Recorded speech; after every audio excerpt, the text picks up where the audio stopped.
Nos vamos a enfocar en un tema específico, también producto de la serie de preguntas que han venido formulando a lo largo de las semanas que nos anteceden, de la experiencia que tenemos con más de una década en el desarrollo de este espacio curricular, de nuestros propios interrogantes, de nuestras preocupaciones y necesariamente con la necesidad de pensar muchas veces lo que pensamos como espacio de poder, producción de poder, sobre qué colectivos, etc. Nuestros interrogantes fundamentalmente están asociados a esta relación de poder-saber, estas relaciones entre docentes y estudiantes o grupos o instituciones. También tienen poder los docentes, las docentes. A veces están súper observado, otras veces infravalorado. Nunca muy sistemático el proceso. Bueno, nos vamos a dedicar a sistematizar justamente estos análisis. Y la hipótesis principal que tenemos es que el poder pedagógico es articulador de aprendizajes. Probablemente podamos sostener esta hipótesis, probablemente hacia el final de estos minutos que nos unen se nos ponga en cuestión, o probablemente la podamos seguir trabajando en la interacción del sábado que viene. En principio necesitamos hacer algunas precisiones teóricas para poder plantear esa hipótesis y también para iniciar el debate y animarlo de alguna manera. Hacemos foco sobre algo que es específico y que es un objeto de análisis y de investigación, y es el acto pedagógico, tanto en su carácter político como psíquico como instrumental. El acto pedagógico como ese objeto que acontece específicamente en una institución y con la participación de sujetos con determinados posicionamientos y con normas y regulaciones unidos y unidas en determinados aspectos simbólicos, tanto políticos como psíquicos como instrumentales. La otra precisión teórica que nos parece conveniente o pertinente en esta oportunidad es la noción de grupos de aprendizaje. Los grupos de aprendizaje son esa producción en la que el aprendizaje individual es el producto de interacciones entre los integrantes, las teorías, las técnicas, los contenidos, los emergentes, etc. Pero esa interacción produce algo distinto en los y las integrantes de cada grupo, y es algo diferente a cuando se produce un aprendizaje individual.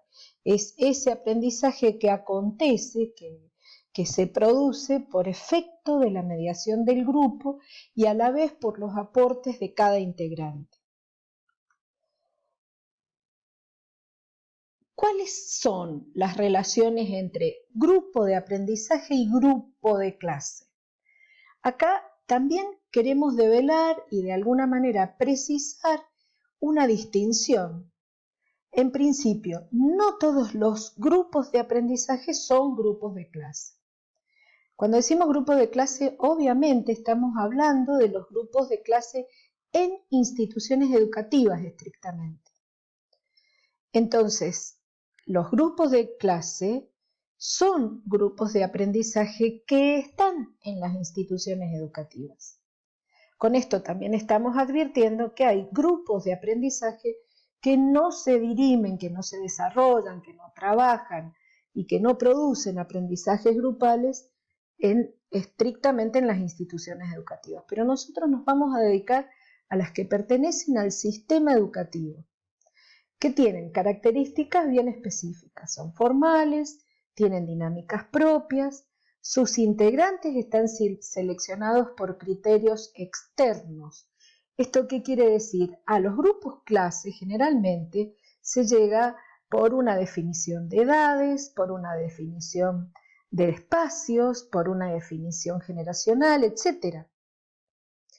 También debemos advertir algo que también se trabajó bastante la semana pasada sobre la masividad del sistema educativo. Generalmente son grupos grandes, de más de 30 integrantes. Y lo otro que tienen una alta regulación de tiempo, de espacio, de roles, que está impuesta desde afuera del grupo. Y lo otro que también es importante distinguir, que no todos los grupos de clase son grupos de aprendizaje. Débil agrupamientos, poca asunción de lo común, existencia de subgrupos cerrados, o lo que denomina Marta Souto, antigrupos, cuando ese grupo se ha convertido en algo totalizado, cosificado. Eso me recuerda, por ejemplo, es muy interesante cómo está representado en la película La Ola, en la última versión, la versión alemana, que hace referencia a un hecho real, nada más que está novelado.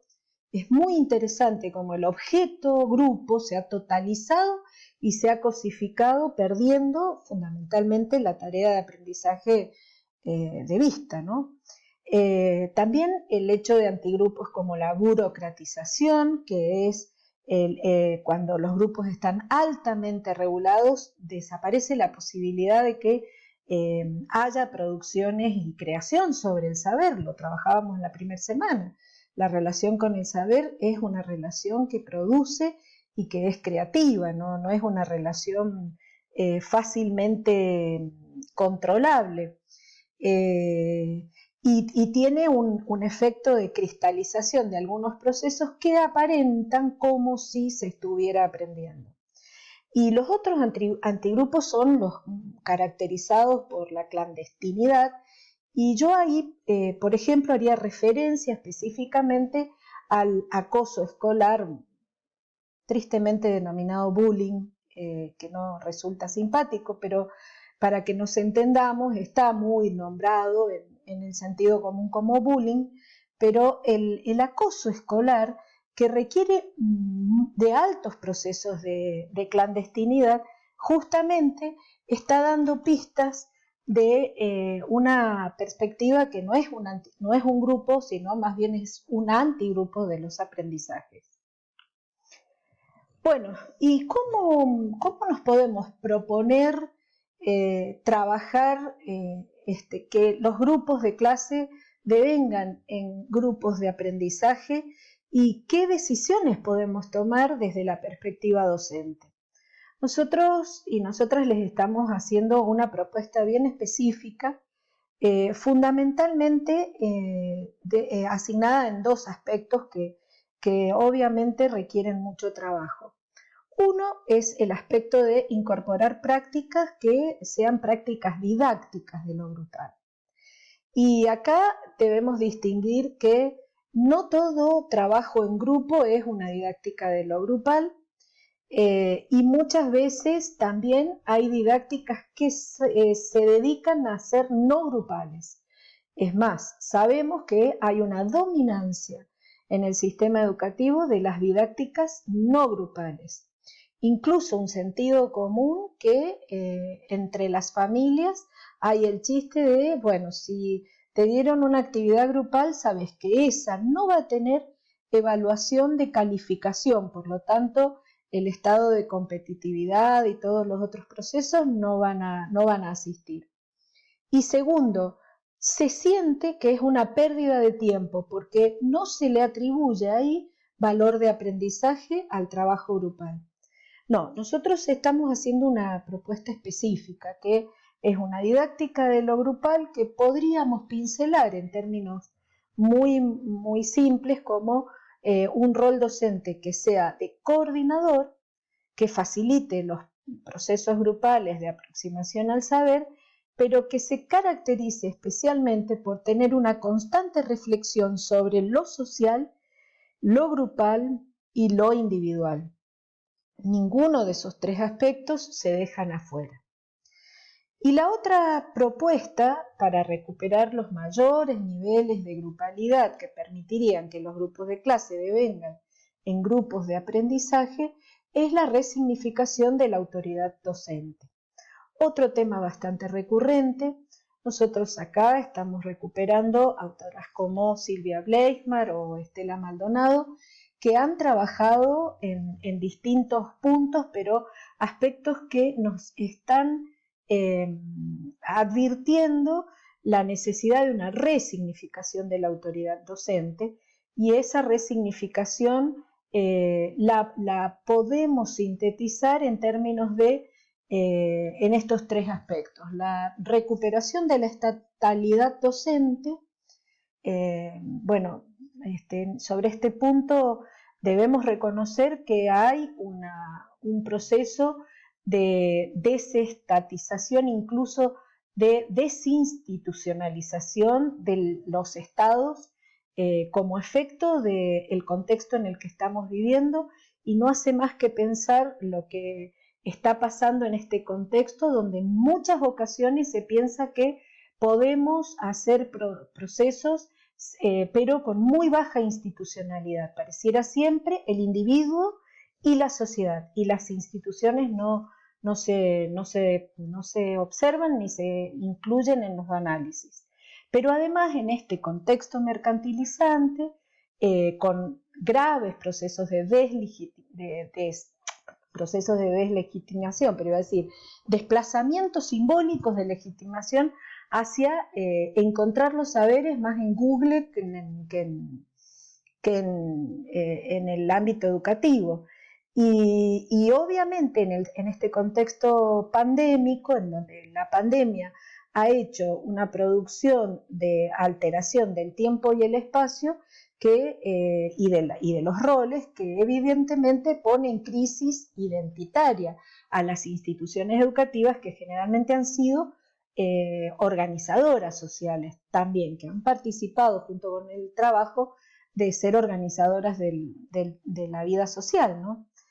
El otro aspecto es la resignificación de la asimetría. Otro tema recurrente acá. Debemos reconocer que la asimetría en el sistema educativo tiene fuentes, quiere decir, se genera, se funda en tres aspectos al menos, que son muy asociados al proceso de fundación del sistema educativo. En primer lugar, las diferencias generacionales, jóvenes o niños y niñas en relación con adultos y adultas. En segundo lugar, una formalidad muy específica de la autoridad y principalmente un sistema educativo, al menos el argentino, fuertemente vertical. Y en tercer lugar, las atribuciones para la distribución de saber, como la escuela o el sistema educativo como única usina distribuidora de esos saberes. Y bueno, y finalmente el reconocimiento de que hay un poder legitimado, formal y ejercido sobre el saber, que tiene que ver con esa transmisión de saber en relaciones con las que los y las docentes venimos desarrollando saberes históricos, y que incluso cuando yo digo histórico es historizando esos saberes. Con esto, la hipótesis inicial de que el poder pedagógico es el articulador de aprendizaje, estamos queriendo decir que podría serlo en la medida en que incorpore aspectos de la didáctica de lo grupal, resignifiquen las autoridades docentes y bueno, ¿y qué más podríamos hacer? Bueno, trabajo nos queda.